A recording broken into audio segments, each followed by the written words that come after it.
Hi there, my friend. I want to thank RG175 for sponsoring this episode of the Independent School Moonshot Podcast. Great schools thrive under great leadership. At RG175, we understand that finding the right match between a school and its next leader is a defining moment for both heads and trustees. With extensive experience in independent school leadership and a highly personalized approach, we guide boards through thoughtful search processes and support school leaders through key career transitions. Whether you're looking for your next leadership opportunity or seeking the ideal fit for your school, RG175 is here to help. Visit rg175.com. Again, that's rg175.com to learn more, because behind every successful school is a great leader. Hi there, my friend. I'm Peter Barron, and welcome to today's episode of the Independent School Moonshot Podcast.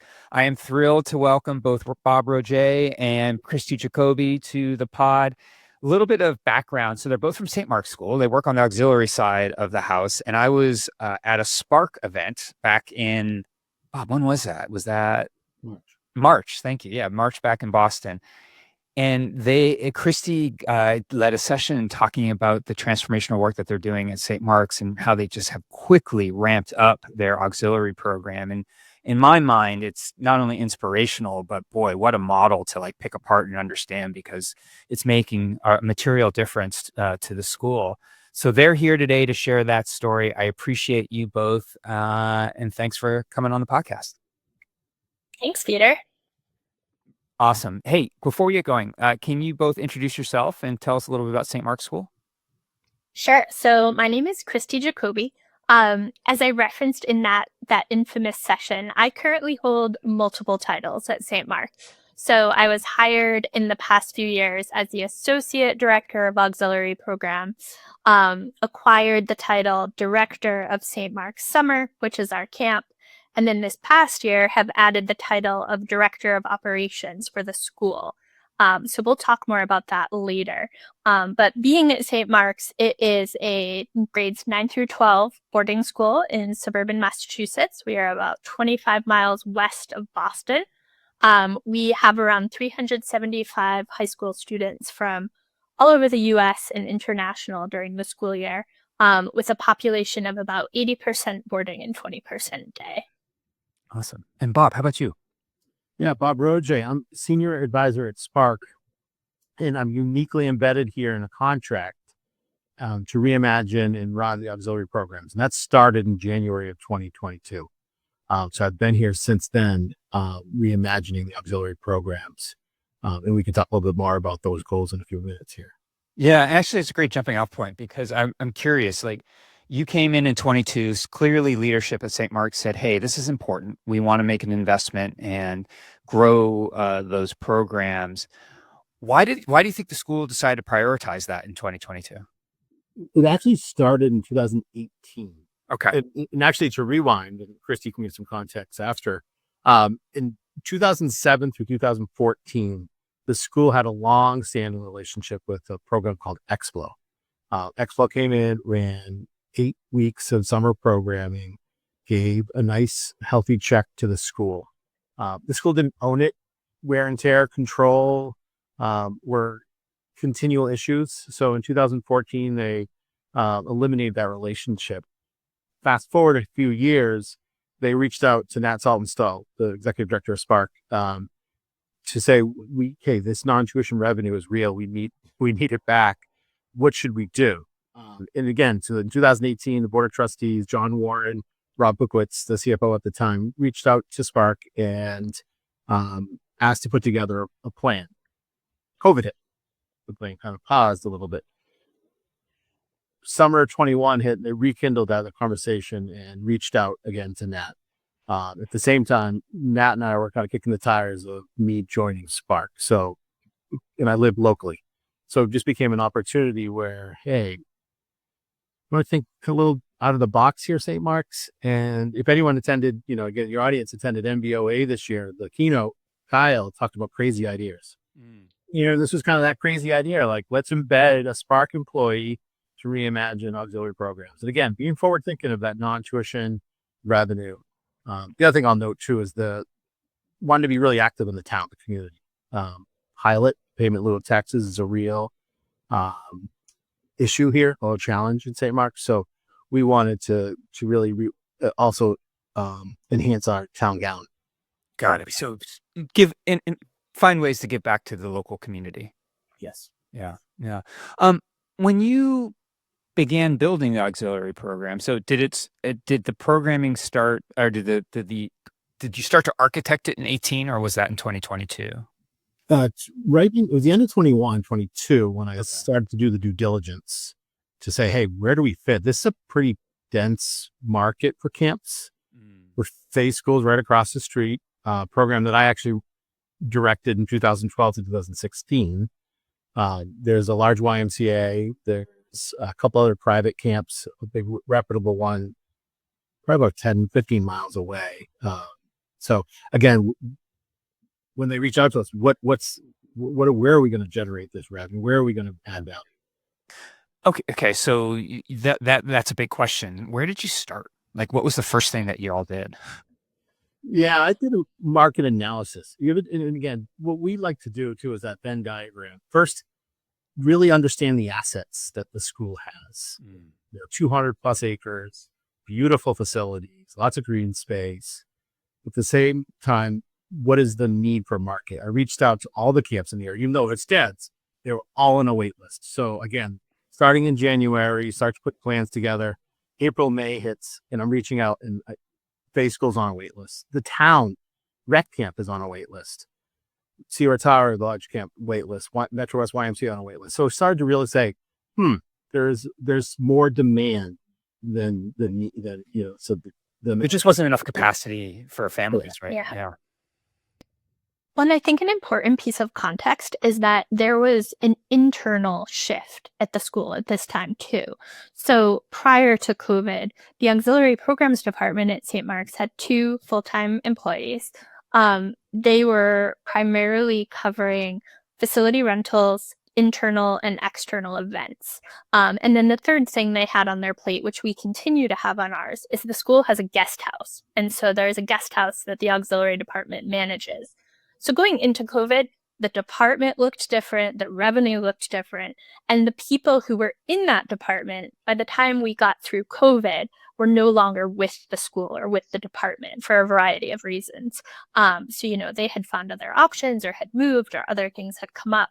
So what Bob walked into was literally an empty department with this sort of archive of tasks that had existed before, but also with this new strategic priority of like, we got to make some money and we got to connect with the town and, we got to reinvent ourselves here.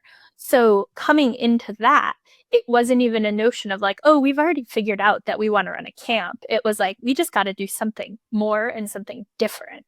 And so tapping into that initial question of like, what are we going to do during the summer? This whole campus is empty for 3 months out of the year. Like, let's make some money. You mentioned priority. So was this a part of a strategic plan? Yeah. One of the first things we like to do with schools is, everyone wants that money tree, right? What is the priority for that? Admissions pipeline, brand awareness, supporting the community, both internal and external. Those are everyone wants all the above.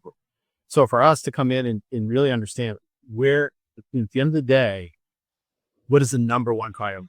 We use this exclusive force ranking. So we would give you 100 points if you were running a school here. Yep. Where would you put, if we give you 6 or 7 priorities, where are you going to rank those points if you spread out the 100 points? Yep. It was clear when I first did it with Rob, the CFO, he put 50 points right into the revenue. This has got to be a revenue generating initiative. And so was this a strategic plan specifically for the auxiliary programs, or was this part of a larger institutional strategic plan as well? Like, were you embedding that inside of the bigger plan? It's a great question because I think at the time, there was not like an active strategic planning campaign taking place. It was more the timing of, hey, we started to talk about this a few years ago. Now COVID has passed. But this exercise, I cannot underscore the brilliance of this exercise, because if you get a bunch of educators around a table, no one's going to say that supporting DEI is not a priority. No one's going to say that supporting the brand of the school is not a priority. But when you make everyone put their chips in a dish of like, the majority of this priority is making money, or the majority of this priority is, town gown relations, it really helps not just with the initial direction that you're headed in, but you can go back to it when you're faced with decisions of like, hey, we're spending an awfully lot of time on rentals and it's not making a ton of money, which is our top priority. But if our second priority is town gown relations and that is supporting that priority, is it worth our doing? So it set us up to sort of take off and go running. But I can't tell you the number of times, Peter, that we've gone back to it and been like, but you told us this was the top priority. Right. It allows it holds everybody accountable, I imagine. Yeah. Yeah. And Peter, well said, Kristi. Because I think the other thing is culturally too. We want the money tree. We want that non-tuition revenue. Whose classroom is it? Whose backyard is it? We have to take the pool away from, 8 to 4. Wait, since 2015, 16, like through COVID, this has been a nice perk that the residents that live on 86 families live on campus here. Yeah. So again, just having that clear expectations for the full community.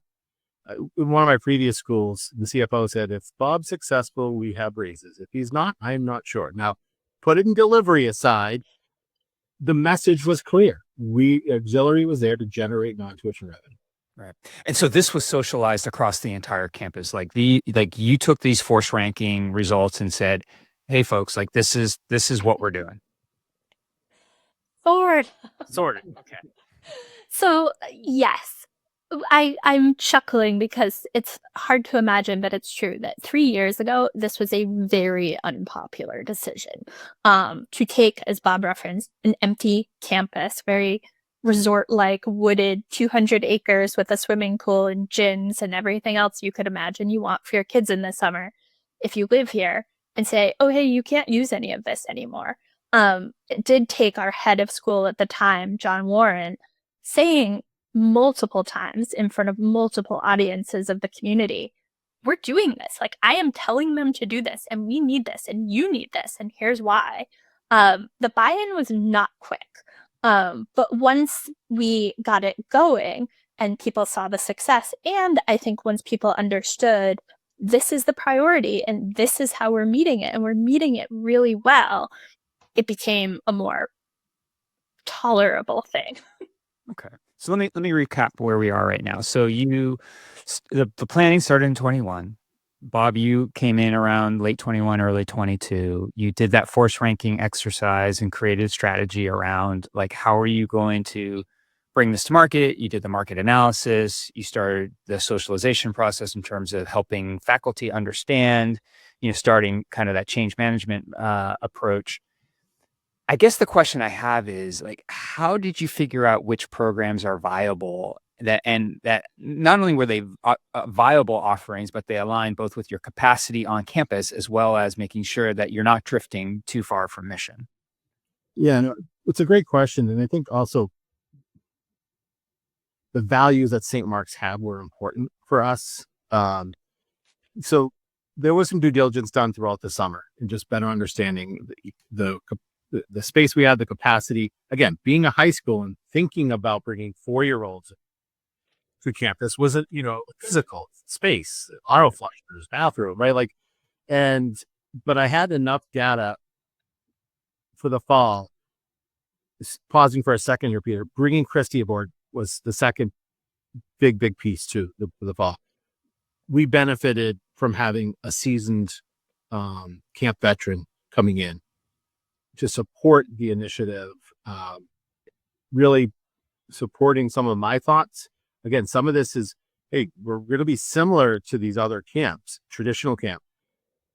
Step back even further in speaking to the head's audience here. One thing that we see across camp is a business, but if you really skim that back, what is camp? It's daycare, and being really mindful of what type of care do we want to provide in the summertime that is brand adjacent, that's mission aligned. So that was important for us to kind of really think through. From a money perspective, we want it to be it, right? So that's offering as many weeks that's possible, still giving facilities and other departments time to end 1 year and ramp up for the next school year. So our traditional camp became kind of the core foundation. We did have a plan to have enrichment camps as well too, to think through that we elevate. Some of that also is the business model of that one-stop shopping for the family. Yeah. They have 3 kids and 3 different personalities, 3 different interests, and putting together a portfolio approach that can really maximize that one-stop shopping for families. I'm going to ask more about how you grew the program over time. But before we do that, you were talking about this portfolio approach, one-stop shopping for families. That makes lots and lots of sense to me. How did you build the internal systems in order to support all that? Yeah, there are systems, my middle name. When we came together, Bob and I, we both, between us, have like 50 plus years of camp experience, but very different camps. And so there was this sort of period of recalibration of like, what is our product? How do we systematize this? I had come from a background of a very intense indoor structure, offices, support staff, all of that through the summer. Bob had run a camp that didn't have an indoors. So figuring out systems wise, what is the most efficient? What is the best way to communicate all of this? What is the best way, what is the user experience? And I think, to be honest, we have just learned a lot of lessons over the years that we were then able to apply and avoid mistakes that I think, if you're putting people in this experience or this situation with less experience, they just haven't made those mistakes yet. So thinking about systems, we knew that we were going to need an enrollment system. Most auxiliary programs, they do it all. They do the enrollment, they do the billing, they do the accounting, they do the marketing, et cetera, down the line. So we kind of started with that. We knew we needed a website, and we chose a microsite that we could have control over. But we worked very closely with our marketing team and with our web developer to develop a distinct and separate brand from St. Mark's, but one that if you saw the 2 logos next to each other, you'd be like, oh yeah, those 2 things go together. So just giving consideration to like, how do we start a business in a school and make sure the world knows that they're related, but they're not the same. Camp families are not getting the full $80K a year tuition experience of St. Mark's, but they're getting the pedagogy, the dedication, the communication, the efficiencies. Like, they're getting good value.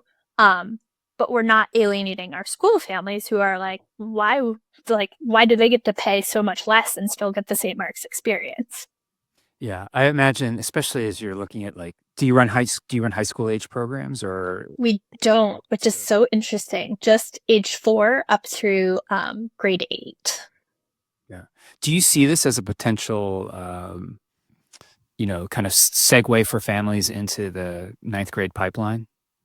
It is. It's one of the strategic priorities that we ranked. Yeah. And interestingly enough, the first couple of years, it was like, yes, of course. And then as the school has been thinking about their goal size, it's like, oh, maybe not as much as we thought. So it's, it's one of those things on the forced ranking list of possibilities. But we've seen an uptick in middle school age kids coming, especially to sports camps or enrichment camps. Sure. And we hope that this exposure, opens a door for them for the future. Oh, go ahead, Bob. Peter, I was going to say, this is a couple other news that we also run residential camps, but we outsource that. So there's this model of this hybrid where we're going to partner with X number of groups. Last year was 6 groups. This year it's going to be 5 groups running 6 weeks of residential programming to add additional revenue, create additional, admissions value. And even those groups are even more aligned. We have a high-end fencing program, $2,500 a week to attend this fencing camp, very high-end. 9 of their staff came right from Paris last year. Wow. From the Olympics. Yeah, it was really cool. And And the other thing I want to note too is I think I said this earlier, but we're 28 months into this launch. So there's going to be a moment this fall where we're going to pause and say, what's working? What can we elevate? Where should we redirect some of the energy? And ask the school, is this the net income that you're looking for? Is it more? Is it less? And be a little even more strategic. And as I said to you before we jumped on, we've gone through a head and CFO change during this process here. So we want to review and kind of re-engage Ivory and Elizabeth with Ivory, the new head, and Elizabeth, the new CFO, with those priorities. Right. Yeah. Well, what I'm hearing is that you're taking an iterative approach to building and scaling the program. So talk to me about all right, so was the first summer 22? Is that when you first launched? No, summer of 23 was the first summer. Summer of 23. Walk me through the progression. What is it looking like right now? Oh, this is our favorite fact to throw around. No, this is our favorite fact. So the very first week of our very first summer, we had 49 campers enrolled. We, in our first summer, sold 499 sessions, which is how a lot of camps will measure their enrollment. Last year, we doubled that. So in our busiest session last year, we had 360 campers and we sold just under 1,000 sessions. Just a couple of weeks ago, we've surpassed 1,000 sessions for this coming summer. So we're not expecting a total, 50% gain this year, but I think we're safe to say we're going to hit at least a 20% increase in enrollments. We've already exceeded our revenue from last year. So how's it going? It's going great. And we're still sitting here we could still do more. There's still more growth to be had. There's still more things to tweak. There's still more improvements to be made. I think our biggest success, honestly, is not measured in those enrollment numbers, but it's measured in the fact that we have families who are continuing to return. We have staff who are continuing to return. The word on the street in Southborough is that we're a fantastic camp. I take great pride in the fact that we have a really good reputation for communication. It's clear, it's easy, it's efficient. And to Bob's point, you can bring your whole family here. There's something for everyone. So I think those are the measures of success. Again, I'm not the business side of this operation. I'm the feel-good educator, camp director. But I think that, either side of a coin, we're doing well. What has been the revenue contribution back to the school? What does that look like? Yeah. Has that grown? Great question. Yeah, we're a little over $100,000 net the first year. And again, not including some startup costs. So right. Could have said it's a wash the first year. Yeah. Last year was a little over 300. And when we run camp, we're putting camp into the next fiscal year. So July of 23 was in the 23-24 fiscal year. Right. So we're a July 1st start. And thinking right now, if we were just mirror this year for the next 3 years, it's about a $500,000 net income surplus when you can add in our rentals, our school year rentals into that. What does that allow the school to do? A lot, as you know, right? And it's a lot of your work here, right? It's just that less reliance on the tuition. I think it's also, in this day and age, the operating costs, just the inflation, just being able to support other initiatives through the school, deferred revenue. It's deferred maintenance that the school has, being an older New England school. I think it gives the school capability. We like to say it in the SPARC world that these are living, unrestricted endowments for schools. Yeah, to give them some ability to be creative. Yeah, I had interviewed your colleague, David Sullivan, I don't know, maybe 20 episodes ago about the work that he did at Breakwater School. And he has this great term of calling it a living endowment. And I just love that. I had never thought about it that way, but I share it with everybody I can, because I think it's such a smart way to think of, if you can do, if you're going to return $500,000 in net revenue, what would that be off of? I'm just trying to do the math really quickly. Is that $40 million in endowment to the net 500,000? No, it's less than that. It's $10 million now. Yeah, but anyway, you get what I'm trying to say, and it just seems like a really smart way to create some liquidity in order to help the school, depending on whatever's in front of them. I love that. Hey, so where did you? I mean, you talked about this being a very iterative process. Did you hit what kind of challenges did you hit along the way? Was there anything that you had to just be like, oh, how are we going to solve this one? Yes, of course. And that's where do we even start? I think the challenges have come from all the usual suspects, right? As Bob alluded to, we are physically a high school. We have big people chairs and big people toilets and big people tables. We're not indoors that much though, so we've made it work. We also have run into, as we alluded to before, just the perception of what is this camp and why is it here and why is it in my backyard and why can't my dog just run around campus anymore? That also has been something that we've been able to overcome. And I think auxiliary as a whole, not just summer camp, but facility rentals, our currency is connections with people. So I think that any challenges that we've encountered, we have really tried to be proactive in we are out there in the school. We are making friends with people. We are helping whenever we can, because all of those connections are going to come back and help us when the HVAC is out on a weekend, or something floods, or something leaks, or we need to use a classroom that someone has something set up in. So I think that the challenges are probably pretty par for the course. And we have just been so diligent in trying to form those connections. It's helped us a lot.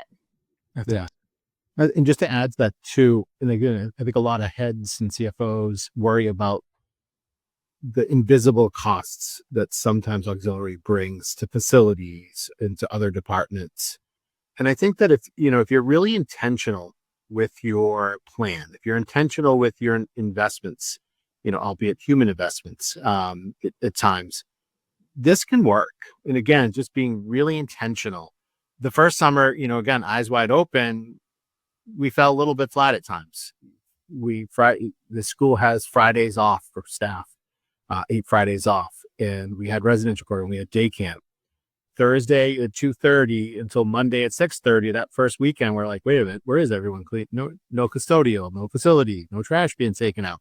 So again, just being really mindful and strategic. Hey, we can help with that. We just need to know. We can budget that. We could have a seasonal summer facilities person, right? So again, just being intentional. But yeah, challenges as Kristi alluded to. And I think the last thing that I'll note too is just culturally. I think what Kristi, Katie, and now Laura have done here at St. Mark's is added a collegial friendship first, and that has paid dividends. They're friends with colleagues in faculty and staff here. When there's an email, can I come to a faculty meeting to promote it? Yeah, absolutely, come in. We've been running Saturday. Kristi's been running Saturday classes. She's infused with the dean's office, running a leadership program. So the auxiliary folks can do more. Again, if intentional, if there's just some thought to that. Where do you see the program going over the next few years? There's so many programs to envision, right? Like Bob just alluded to, camp is going to eventually hit a cap. And we've decided here that cap is based on the size of our swimming pool. One of the differentiating factors we have among other programs in our area is that we swim twice a day at camp. So in the morning, everybody gets a lesson. In the afternoon, everyone gets a free swim. So if our pool can, by its permit, hold 100 people at a time, we're going to hit a cap in the pool before we hit a cap anywhere else. In terms of what are we adding, we've talked about a St. Mark's based and owned residential program. There is interest in an academic program, maybe for older students, possibly just for St. Mark's students, similar to what other schools are doing. So summer is a long ways off from hitting its cap in terms of everything that we're able to do. School year, we also, as Bob just said, we've gotten our paws into a lot of stuff around here. So One of the unique partnerships that we've established is when Bob and I got here and we were going to start a camp, we knew we had to put in a challenge course. So we put in a high ropes course. And rather than have that sit for 10 months a year, we have integrated that programming into the school year. So working with experiential learning, working with sports teams and groups and clubs. And we've got kids out there now all year, even in the middle of the winter. That's a place that has infinite growth, right? Like we can be doing that kind of programming both in St. Mark's, but also we haven't even started to think about how can we monetize that? How can we be doing the same kind of programming with outside groups? I mean, we could do birthday parties, corporate groups, scout groups. Facility rentals is another one. If the sky were the limit, we could fill our gyms and our spaces 24/7. But that's a place where we have to balance the school and the student usage and the wear and tear and the, caretaking and Zamboni driving and all of that. So I feel comfortable saying like we have plenty of places to grow. We as a school need to, again, force rank where do we want that growth to take place and at what cost. Yeah, that makes sense. You always have to create your priorities and understand, and then do the validation work underneath it. It also strikes me that as you're having more success with the auxiliary program, it kind of opens up the entrepreneurial lens a little wider, right? And allows you to look at things even more broadly and think creatively. Yeah. I mean, even just like, Peter, just a small but potentially big thing is partnering with advancement in athletics. The school's considering, an additional turf, maybe lighted turf field. Auxiliaries at that table and a donor hears, wow, I can invest and there might be a return on that investment. Wow. That, right. Like there's just different opportunities where we can really elevate. Yeah, that's cool. Hey, as we begin to wrap up here, I always like to end with some version of this question.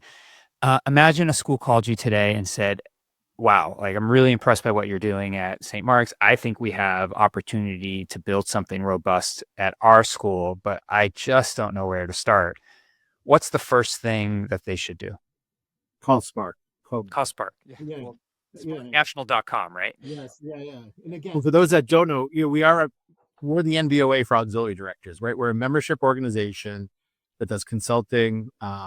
You have a year-long educational track. We have roundtables, webinars. So we're there to support, and that's our niche, right? Like we're doing this every day, supporting schools.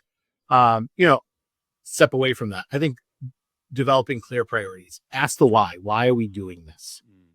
Be really intentional with, and understand some of the actual costs, the investments that may need to happen. Understand some of the invisible costs. What is this going to do? Do we have to eliminate, for Fridays off? Do we have to think, so yeah, just, it's, everyone wants their cake and eat it, right? But there's definitely some give and take. And, and again, I think Kristi said this earlier, you're infusing a business within a school. Yeah. I love it. That's what I was going to echo and just say, if you're really starting from scratch, just being so considerate of what skill set, what experience the people have that you're bringing into this endeavor and this team.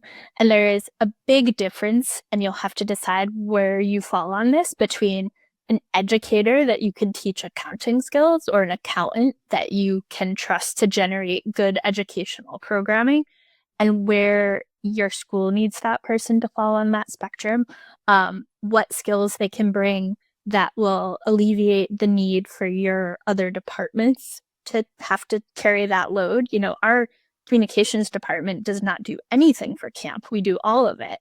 But some schools may say, we don't need that skill set from auxiliary people because our communications department has the bandwidth to do that, as well as the school marketing and communications.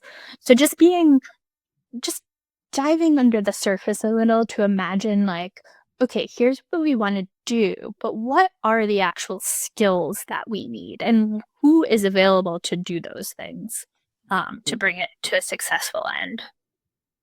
And Peter, just to add one other thing, we've talked a lot about summer. There's a lot of other value that the auxiliary team can, after school enrichment, can be one of those areas where we could elevate that extension of the day. If you do the math, 20-25% of the day are with auxiliary. staff, and what training, what skills, what communication are they getting? So just being really intentional of, if we're going to invest in auxiliary, what are going to be some of the outcomes? What are going to be some of the benefits? This might be a competitive differentiator in a dense market where you're trying to recruit second graders. By having an amazing after-school enrichment, vacation camp, conference care program, you might just get fill another classroom. Right. Well, it's all, what I'm hearing is you have to be strategic. Right. Mm-hmm. Yeah. Hey, I said that was the last question. I have one more. Kristi, Bob, how can people connect with you if they want to follow up? Oh, please do. I'll say mine, St. Mark's School. So email is Kristi Jacobi all together at stmarkschool.org. I'm also on the SPARC Connect discussion board, so feel free to jump in there anytime as well. Awesome. And I'm Bob at sparknational.com. Fantastic. Bob, Kristi, thank you for sharing the St. Mark's story. I love just how you've taken this entrepreneurial approach to building something special, and wish you all the best summer. You're just days away from opening camp, I guess. Thank you so much, Peter. Thank you, Peter.